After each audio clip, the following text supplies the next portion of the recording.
Welcome back to Movie Plot Crack. Before we begin, this video contains full spoilers for the 25 Taiwanese horror film, Mudborn. If you have not watched it yet and you want to stay surprised, now is a good time to pause. For everyone else, let's get into it. The story starts in a virtual reality game development company. Su Chuan is one of the game's core developers. He wants the horror experience to feel as real as possible, so he pitches an idea to his team. Instead of building fake environments, why not scan actual locations where real crimes took place and use those spaces as game models? The company agrees and settles on a location connected to a real murder case known as the Shu family massacre. Two employees, Yi and Chang Ge, are sent to the property to scan everything they need. When they arrive at the Shu house, the atmosphere is cold and heavy from the moment they step inside. But both men seem used to this kind of environment, and they move through the space without much trouble. They scan room after room until suddenly a picture frame on the wall falls by itself right behind Yi. He spins around and shines his flashlight on it. It is a family portrait of 4 people who once lived in this house. A short while later, Chang Ge is scanning a section of the building near an old kiln. It is clear the previous owners worked with fire. Driven by curiosity, Chang Ge crawls inside the kiln for a closer look. When Yi walks over with the scanner, Chang Ge is completely gone, and the kiln is sealed shut. The place is already deeply unsettling, but Yi still presses his ear against the door to listen. That is when the curtain behind him suddenly moves. A pale figure appears with wide, hollow eyes, and Yi freezes in place. A sudden sound startles him so badly that he drops something he has been carrying. It hits the floor and cracks open. It is a clay doll he picked up somewhere inside the house, and on its back is a talisman. But a corner of that talisman has broken off with the fall. This talisman is not an ordinary object. It is a supreme Taoist seal known as the innate binding talisman. Whatever evil spirit has been locked inside this doll is not weak. It is the kind of entity too powerful to destroy and too dangerous to drive away. The only thing keeping it contained is the seal. Yi does not know any of this, but after what just happened, all he wants to do is leave. He turns to run, and a heavy shelf collapses onto him. He hits the ground hard, and his blood begins to spread across the floor. Changji rushes over to help, but neither of them notices that the blood has reached the base of the clay doll. In the next instant, the doll changes color, as if something inside it has just been switched on. This detail follows real folklore logic. In Taoist tradition, blood is a powerful spiritual substance. It can summon souls, break curses, and lift seals. For a trapped evil spirit, contact with blood is like electricity to a dead circuit. It breaks the lock and wakes the entity up. Once the seal is broken, things take a very dark turn inside the Shu house. Yi rises to his feet, but his movements are completely wrong. His eyes are blank and his body is no longer his own. Chang Ge backs away in fear, and just as he tries to run, something grabs him and pulls him straight into the kiln. Su Chuan knows none of this. He is at home, wrapped in the warm happiness of soon becoming a father. He spends his free time with his pregnant wife, Muhua, who works as a cultural artifact conservator. At the office, he discusses the game project with his team lead, but when Yi fails to return with the scan data and the client is waiting, the team lead pressures Su Chuan to follow up. Yi eventually walks back into the office, but something about him is deeply off. He says nothing and moves in a strange and unsettling way. When the team lead takes the scan data from him, no one notices that every step Yi takes leaves behind a dark stain on the floor. The data is quickly handed to the client, and the team sits down for a meeting. Then Yi suddenly lunges at the glass door, slamming against it and screaming that something is coming and everyone needs to run.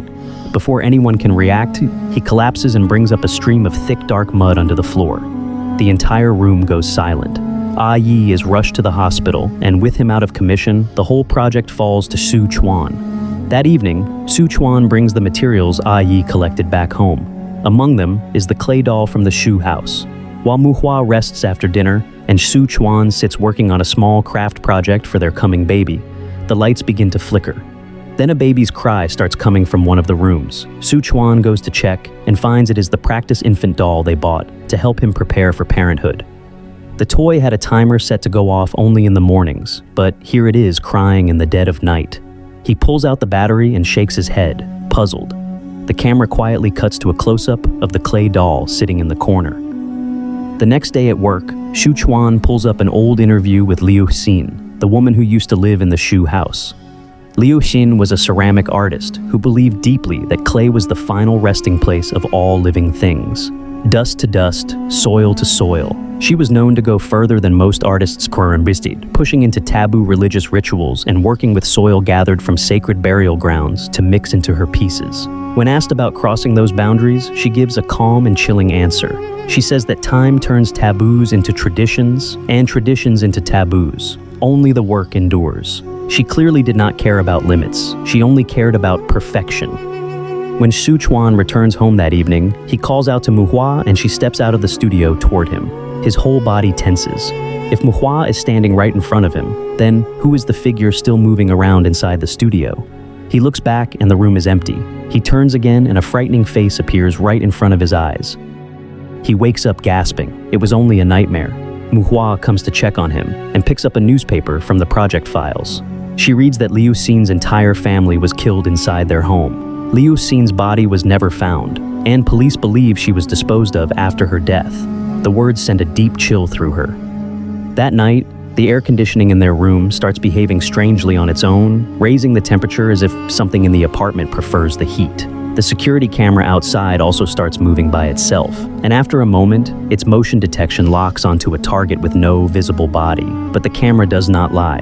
Its recognition system was trained on thousands of human features. If it identifies something, something is there. Sure enough, that invisible presence moves through the space and pushes the bedroom door open from the outside. The noise wakes Muhua. She looks at the open door, a little puzzled, but not too alarmed. She gets up, closes it, and heads to the kitchen for a drink of water. That is when she notices the clay doll sitting in a box nearby. She reaches out to touch it, but the baby inside her moves at that exact moment, and her hand pulls back. She goes to the kitchen, and a strange sound comes from the box behind her. She is drawn back to it. This time, she picks the doll up and cradles it gently, running her fingers over it the way someone might hold a newborn. Then Su Chuan's voice suddenly comes through the smart home camera speaker, and she is startled so badly that the broken edge of the doll cuts her hand. Blood runs onto the clay. Muhua, annoyed and thinking Su Chuan is playing a prank, sets the doll aside. But when she walks to the bedroom and finds him fast asleep, she feels a chill run through her.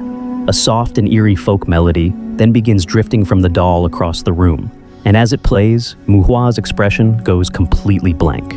This song deserves a brief mention. The melody is based on lyrics written in 1950 by Chen Dieyi, later simplified into a children's tune. In 2017, it was voted the most terrifying nursery rhyme in Taiwan. Its sound alone carries a meaning that cuts deep into cultural memory. The next morning, Su Chuan wakes up, and Muhua is not in bed. He finds her sitting perfectly still at the dining table, staring straight ahead, completely unaware that he has entered the room.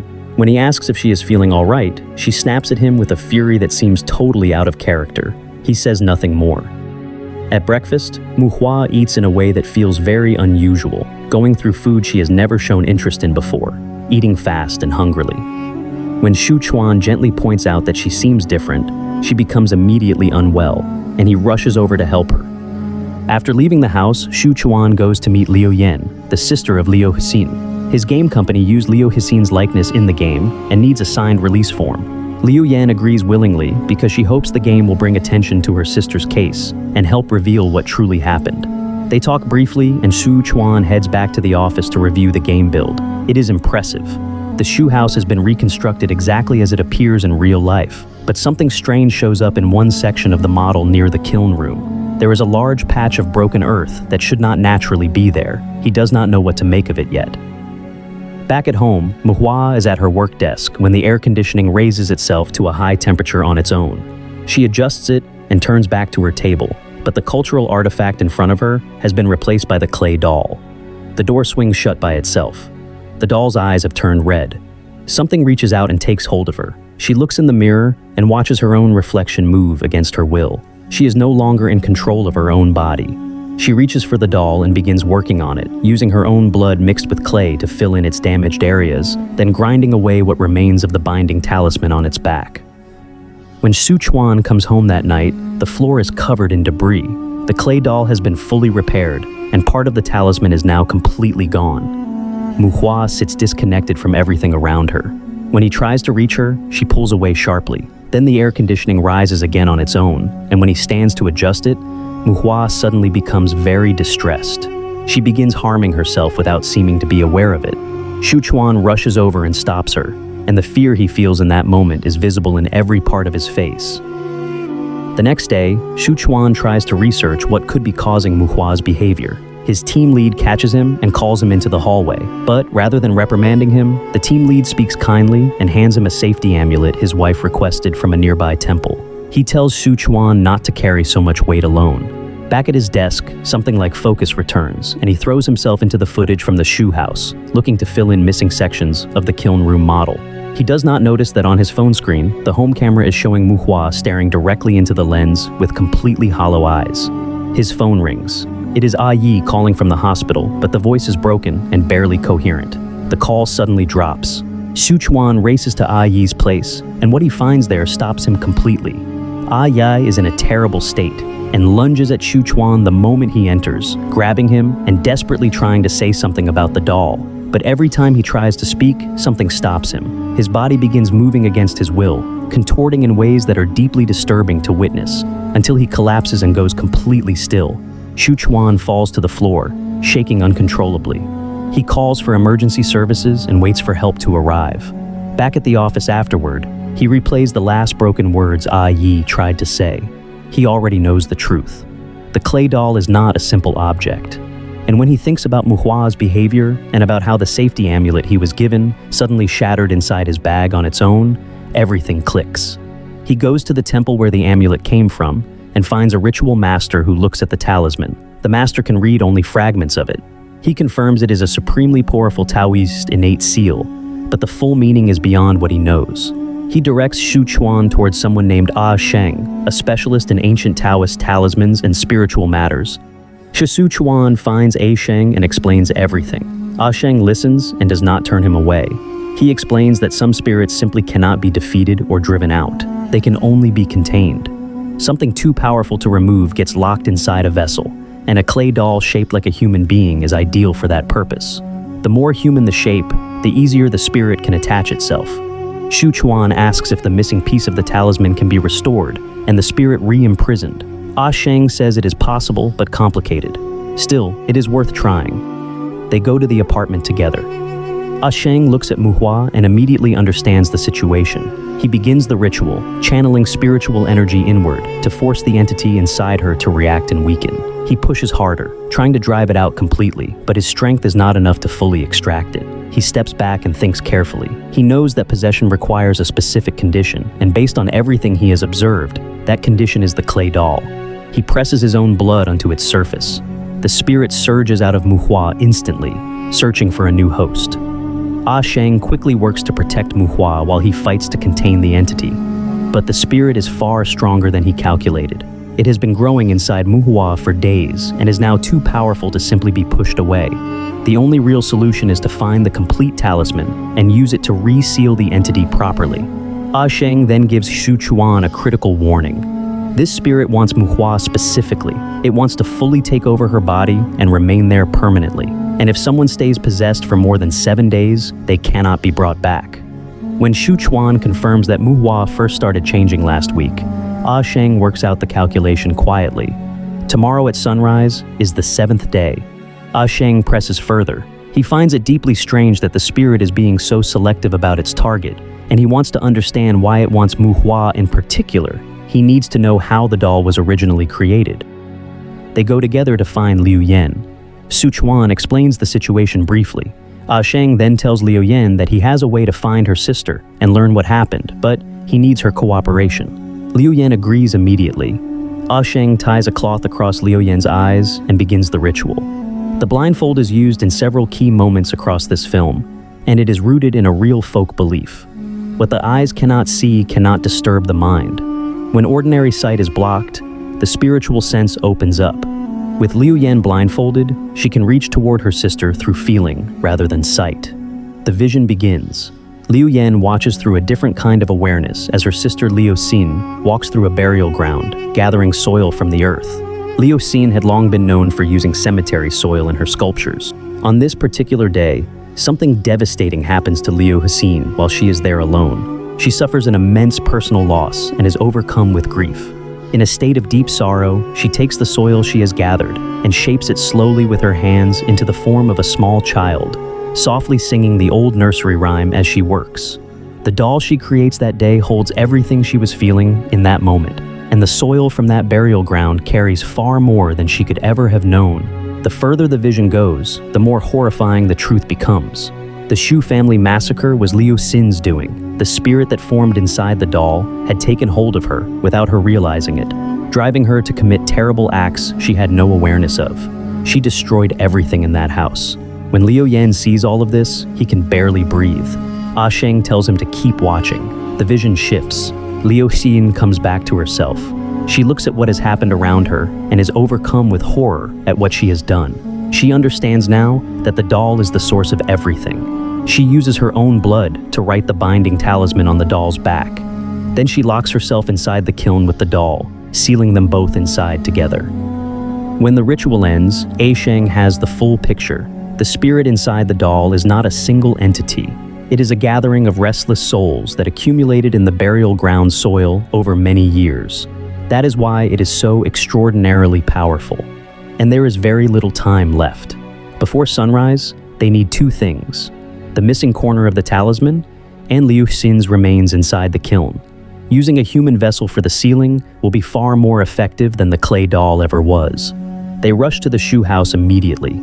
Ah Sheng tells Su Chuan to stay outside with Mu Hua while he goes in alone. Before entering, he hands over his protective charm and tells Su Chuan it can absorb one dangerous hit if things go wrong. Then Ah Sheng moves quickly, and Su Chuan guides him through the layout using the AR game interface and an earpiece. At the same time, Su Chuan navigates the virtual reconstruction of the house himself, searching the game environment for the missing talisman fragment. Ah Sheng reaches the kiln, crawls inside, and through the gaps in the wall, discovers Liu Xin's remains exactly where the vision showed them. Now, all that is missing is the broken corner of the talisman. Su Chuan searches the game space with growing urgency. Then he spots something. In a side view of the model, he can see the figure of Liu Xin picking up a small broken piece from the floor. He drops to his knees and searches the real floor beneath him until his fingers find it. He fits the fragment into the doll, and the complete talisman appears for the very first time, whole and unbroken. But when he turns around, Mu Hua is gone. He runs inside and calls out to Ah Sheng. Before Ah Sheng can respond, the kiln door slams shut on its own. Flames fill the interior. Ah Sheng throws himself against the door, but it refuses to open. He calls out to Su Chuan for help. Outside, Su Chuan is searching desperately and nearly collides with Mu Hua. She grabs him and holds him down. Ah Sheng calls out from inside the kiln, urging him to fight back hard. Su Chuan uses the protective charm, and Mu Hua is thrown backward to the ground. He slides the completed talisman paper through the gap in the kiln door to Ah Sheng. Ah Sheng draws the seal, presses his blood onto the doll, and calls the spirit out of Mu Hua. The entity tears free as a dark churning mass and shoots toward Ah Sheng as a new target. Ah Sheng raises the ritual vessel he prepared and tries to pull the spirit into it. The vessel shatters. The spirit blows straight through it, bursts free, and floods up to the ceiling above them. Strange dark markings begin spreading rapidly across Mu Hua's skin. Ah Sheng understands exactly what went wrong. This spirit has been drawing power from both Mu Hua and her unborn child at the same time. That combined source has made it extraordinarily strong. The only vessel capable of containing it now is a living human body, and the only option left is Mu Hua herself. Su Chuan refuses to accept that. He will not let his wife become a prison for this thing. Then he remembers something A Sheng once said in his own written notes, that the most effective vessel for a sealing is always a living person. He looks at the doll in his hands. He draws his own blood and presses it onto the clay surface. He is going to offer himself instead. Ah Sheng sees what is happening and moves fast, raising his ritual brush to complete the seal before the spirit fully enters Su Chuan. But he is a moment too late. The spirit takes hold, and a single powerful strike from Su Chuan sends A Sheng flying across the room. The brush shatters on impact. Possessed and walking toward Mu Hua, Su Chuan moves with the spirit's hunger and purpose. But deep inside the possession, something in him is still fighting. Su Chuan finds the last edge of his own will and pushes back against the entity with everything he has, forcing it to falter just long enough. Ah Sheng pulls himself up from the floor and moves quickly behind Su Chuan. He begins carving the full binding talisman into his back, line by line, mark by mark. The spirit resists violently, and then it is done. The seal closes. The entity collapses inward, imprisoned inside Su Chuan's body, and Su Chuan drops to the ground and goes completely still. The film ends there, but there is a post-credits scene. Sheng is shown as a collector of rare and powerful talismans, and in his collection, the innate binding talisman now has a complete entry, but 3 more talismans are still missing from the full set: Soul Capture, Life Borrow, and Soul Return. The story is clearly not finished. Whatever comes next, we will all be watching. That is Mudborn. If you enjoyed this breakdown, please like this video and subscribe to Movie Plot Crack. We put out new recaps regularly, and your support means everything. See you in the next one.